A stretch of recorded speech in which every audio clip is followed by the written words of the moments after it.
To brief you on two arrests we made last night in relationship to the suicide that occurred to Rebecca Sedwick September the 10th. And quite frankly, we weren't scheduled to be here and speak with you today.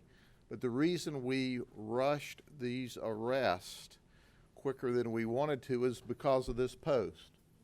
Yes, I bullied Rebecca, and she killed herself, but I don't give a, and you can add the last word yourself. Guadalupe Shaw, who was the primary bullier, posted this at Saturday morning at about 1 o'clock. She used the last name of Borgen, who apparently is a current boyfriend of her, but that Guadalupe Shaw is the one that posted that. She said, somebody must have hacked my account. I didn't do that. But that's kind of the basis from where we'll begin as we recount what has occurred since Rebecca Sedwick first went missing. Rebecca went missing as a result of that. Her mother called the sheriff's office during the evening hours, and if you recall, we started with our deputies working the case when neither us nor her mother could find Rebecca at any of her friends. Our detectives were called out during the evening hours. During the evening hours, we continued working, and about 2 o'clock in the morning on the 10th of September, that's when one of our sergeants and one of our detectives found Rebecca at the base of an abandoned cement plant where she'd obviously jumped to her death. We immediately called out our homicide team to join our missing persons detectives as well as our patrol, and the investigation began. What we found out is this child was bullied. She was bullied by two primary people, Guadalupe Shaw and Katelyn Roman. Interestingly enough, whenever we made that initial dive into the world of, we call the cyber world, for information, we found a lot of things had occurred. First off, there was a physical confrontation between Guadalupe and our victim, Rebecca. And this all started apparently as a result of Guadalupe's current boyfriend, who was Rebecca's former boyfriend. Guadalupe didn't like that, and she began to harass and ultimately torment Rebecca. Rebecca's best friend at one time was Katelyn. But Guadalupe Shaw convinced Katelyn that she should not be friends with her and that she should torment her as well. This all began during 2012, during the school year. We know on one occasion Rebecca ran away from home in November.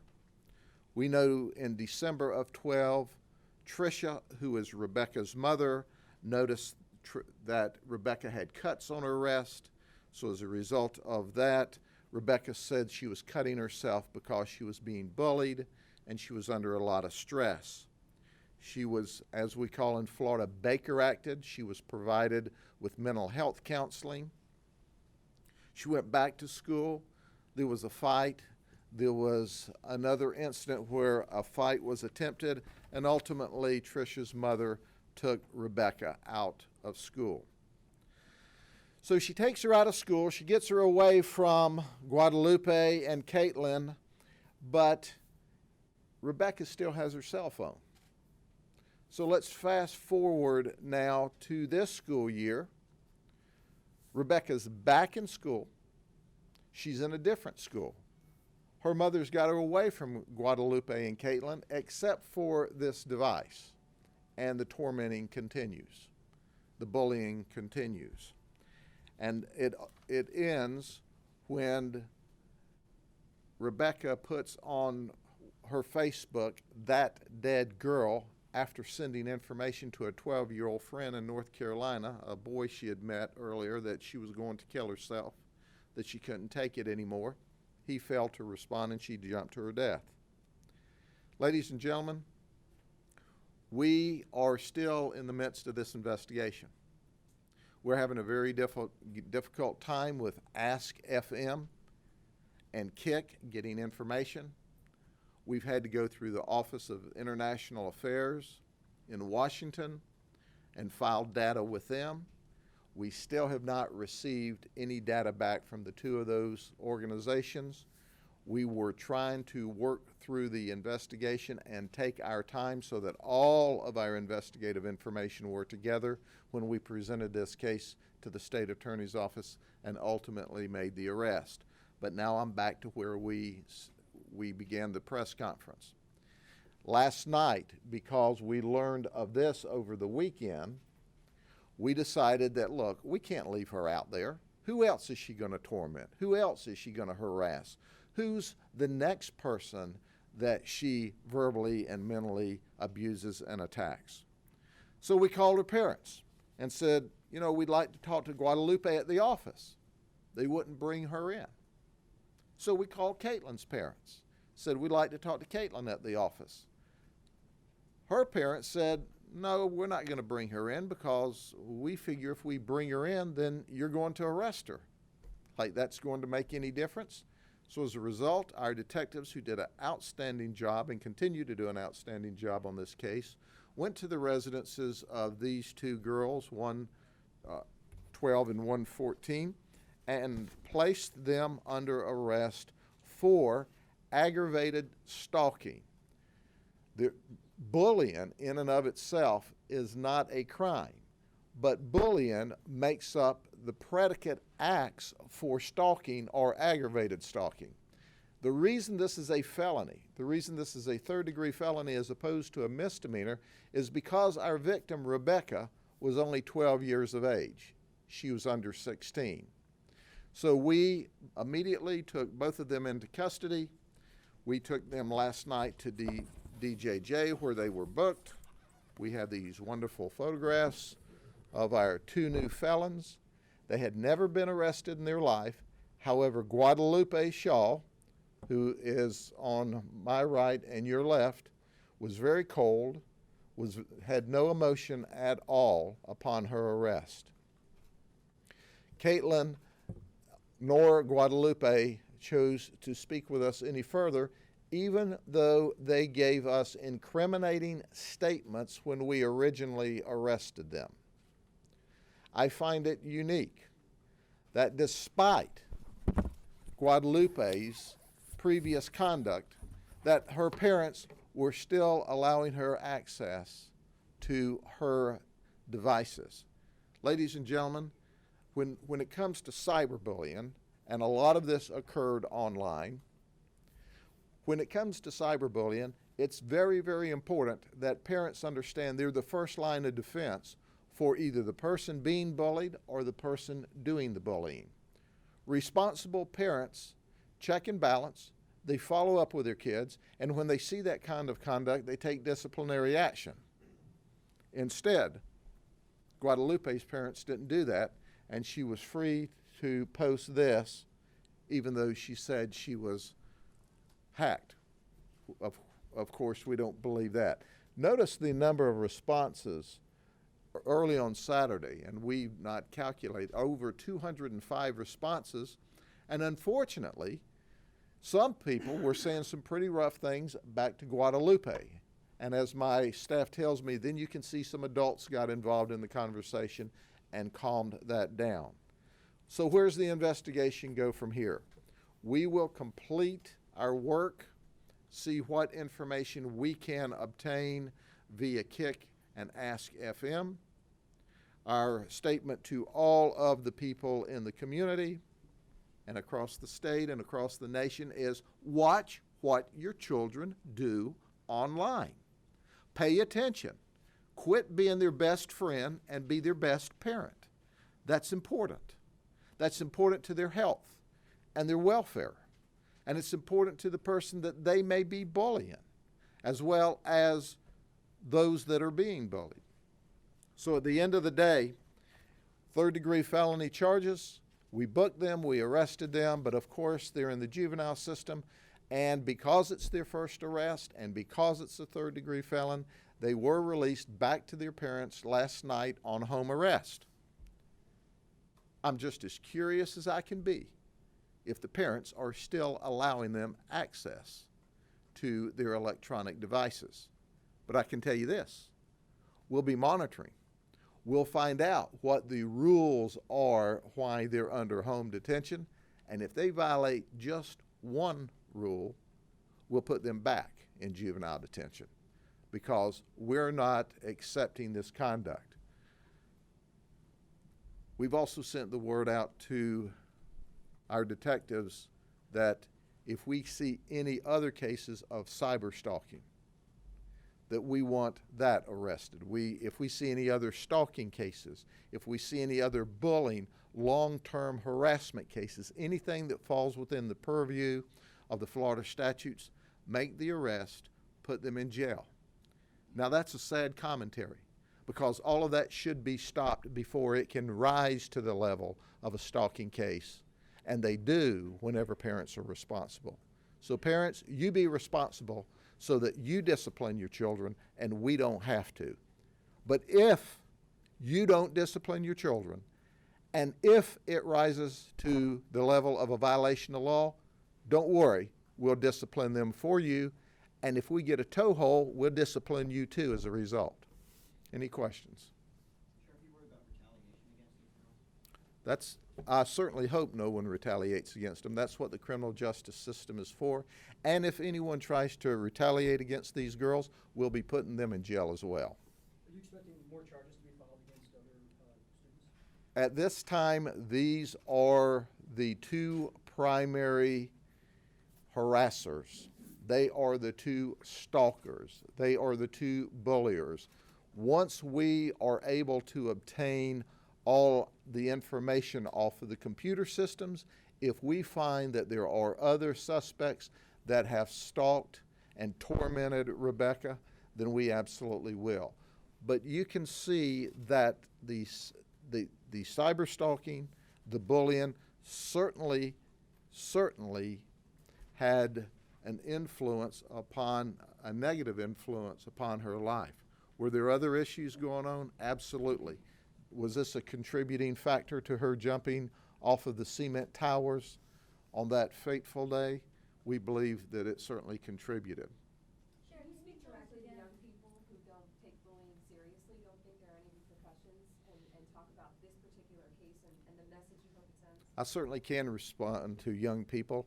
First off, I want to compliment the young people that have been responsible, that stop this conduct when they see their friends engaged in it. Thank you very much. It's important for you to help supervise and police your best friends so they don't end up like this, or more so they don't end up like Rebecca Sedwick, dead as a result of being harassed, intimidated, threatened, and bullied. But for those of you who sit back quietly and don't stop your friends from bullying, what you're doing is you're setting up a circumstance for them to collect a felony record and possibly, depending on the set of circumstances, go to jail or prison for a very long period of time. And for parents, you've got to be the very first line of defense. You need to know what's happening. You need to know who your friends are associating with. You need to be actively engaged. But we want to encourage the kids. When you see this online, stop it. If you can't stop it, go to an adult. If you want to be anonymous, be anonymous. But we have to stop this. As a child, I can remember my parents say, sticks and stones may break your bones, but words will never hurt you. That was a long time ago. Today, words stick because they're printed and they're there forever. And words are hurtful. They are as hurtful and sometimes more hurtful than sticks and stones. Ask Rebecca's family. Sheriff, if I understand you correctly, this message that you saw was kind of the tipping point because you were not ready to make an arrest until you saw this? We wanted to gather all the evidence before we made the criminal charges. But this was the tipping point for us, that she continued on this pattern of activity just as soon as some of the stress from the incident calmed down, she's right back online doing the same kind of things again. So our detective said, hey, that's enough. We've got a probable cause case here. We've got enough of a case built already to go to court. So let's go ahead and charge her. Then we'll add on the extra investigative information as it becomes available. But she forced this arrest today. It sounds like you were alarmed. Oh, I'm not alarmed. I'm aggravated. I'm aggravated that the parents aren't doing what parents should do. My first question is, after Guadalupe's already questioned and involved in this, why did she even have a device?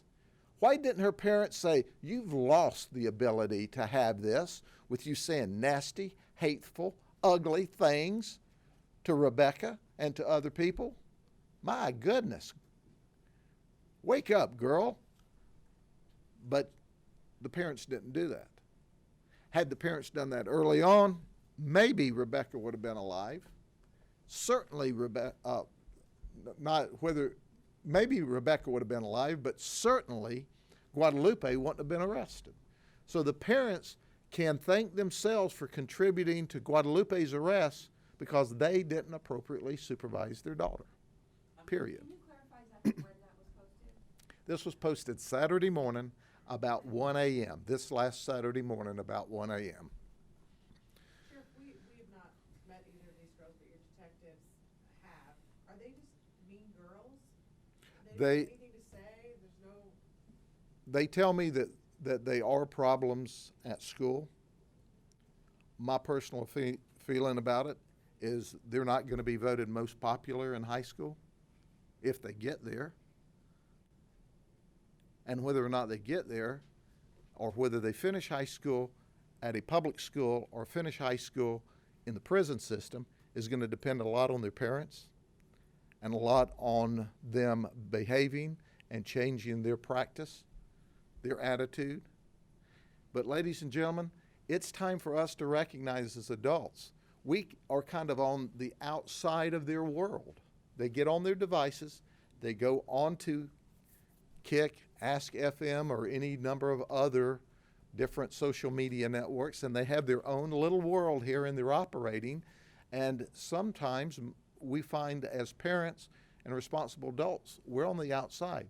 We have to get on the inside with them and know what's happening. And that's why it's so very important for their colleagues, for their friends, to say, time out, you're over the top with this, and let's do better.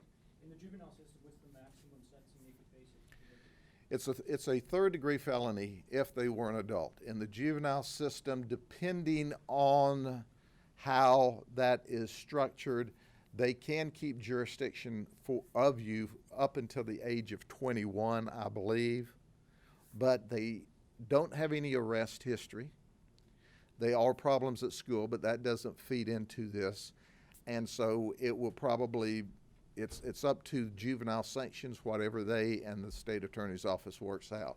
So it won't be severe enough, in my estimation, for this conduct, and this conduct, which tells me she hasn't learned a thing. The absolute thought that she could have contributed to the death of that child, and then here's what she has. I don't give a. Yes, I bullied Rebecca, and she killed herself, but I don't give a. You tell me there's not major league problems here? You tell me there's not parents who, instead of taking that device and smashing it into 1,000 pieces in front of her child, says, oh, her account was hacked? We see where the problem is. So you don't anticipate they'll serve any time in the juvenile facility? They spent a few hours last night, but ultimately, I don't know. There are a lot of different ways juvenile programs can go. There's a lot of diversion paths. There's the juvenile system is designed to rehabilitate, to give additional chances and opportunities, but they can also have some very strict guidelines that the children are required to follow. And I'm certain that DJJ will recognize the intensity of this case. How do you explain that to Rebecca's mother? You can't you cannot explain this to Rebecca's mother. Rebecca's mother went I believe, above and beyond to create interventions. There were several interventions created for Rebecca. The one issue that Rebecca's mom said to us is, I just didn't want to have her not like me, so I wanted to give her access to her cell phone so she could talk to her friends. And as a result, the bullies now cyberbullied her because she was no longer at school for them to get to her face to face. So Rebecca's family is absolutely devastated by this.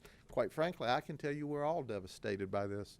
When a 12-year-old baby jumps off the top of a cement plant for any reason, that's a terrible event.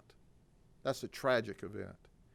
And I can tell you, all of us that worked that case and worked around that case, we've lost sleep over that child dying needlessly.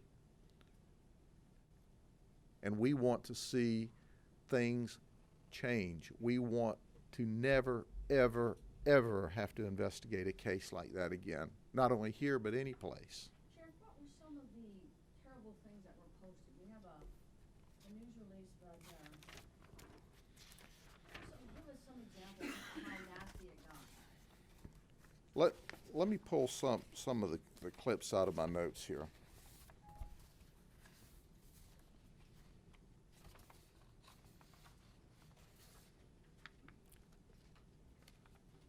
There were statements such as, you should, drink bleach and die.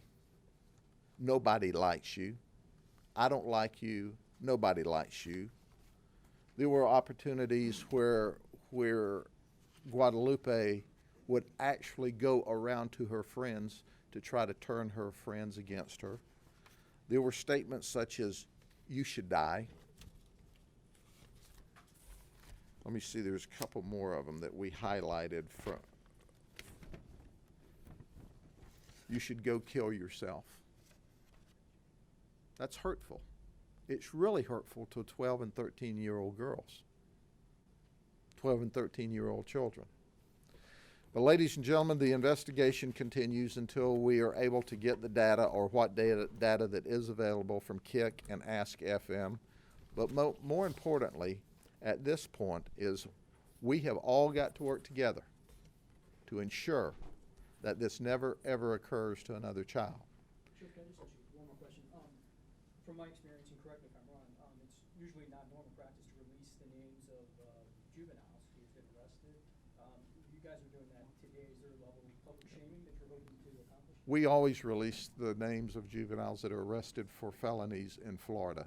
In some states, that's not appropriate. It's against their law, but they need to change their law because people need to know who felons are in the community, whether they're adults or children. Sheriff, what response, if any, have you gotten from Ask FM and KIC? We were told work through the International Office of, what was it?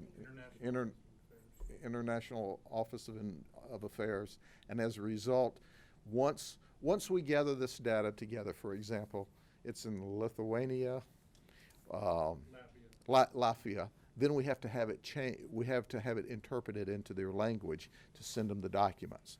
That costs us $120 a page. So once we get the search warrants, we get the data we need, before we send it to Latvia, we have to have it translated into their language. That's $120 a page. Then it goes to them, and then when we don't know at what rate or speed that they get that back to us, and certainly I hope they put it back in English before they give it to us, but if not, we'll pay $120 a page when we get back their responses. And certainly we hope that somehow or another that when this is done in English here, that it's stored in English there, that it doesn't rotate to their language. It's just a nightmare. It is a nightmare. We get a lot of cooperation from local folks. For example, YouTube is wonderful. They help us. Facebook is good. They're in the United States. It's easy. But when we start dealing around the world, and interestingly enough, in this new environment, global crime is local crime. global events are now local events, we have to go through these different steps because we're dealing with totally different governments. And it has proven to be an absolute nightmare to try to get anything out of these companies that are offshore. Can you talk about what this data is that you're trying to We, extract? we want to gather the exact communication that was transmitted. We have gotten a lot of witness information. Our detectives talked to about 25 people that made up students, teachers, parents, and we've talked to a lot of students that saw the text, saw the cyberbullying, saw the stalking, and we've got their eyewitness testimony, but we are trying to get the exact text that we hope is there. We don't even know until they search for it. At least one of the companies have told us they don't maintain that data, so we don't know what we'll get from them, if anything. But we're trying to get the exact text and data. So these two girls could face additional charges in addition to this aggravated? We don't see any additional charges at this point in the investigation, but you can be sure of one thing.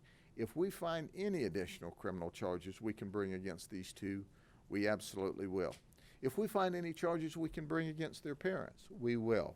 At this point in time, the investigation's ongoing, but there's no obvious charges or we would have brought them today. Do you think they'll do any time? No, I really don't. I don't think they'll do any time because it's a third-degree felony, and the only reason it's a third-degree felony is because of the age of the victim. If this victim, if our victim Rebecca had have been 17 instead of 12 and jumped off of that tower, which would have been just as tragic, then it would have been a misdemeanor in its current form. So, but time may not be the best trainer here. We've got to change this behavior of these children. And quite frankly, if they put them in a program, and they could put them in a program, which would be time, they could send them to a program, or they could send them to intense counseling. They could send them to a system whereby they said, look, for the next year, 2 years, 3 years, it's against the rules for you to have a Facebook account, for you to have a Kik account. To me, that would be a good start for the juvenile system to block them from any social media use.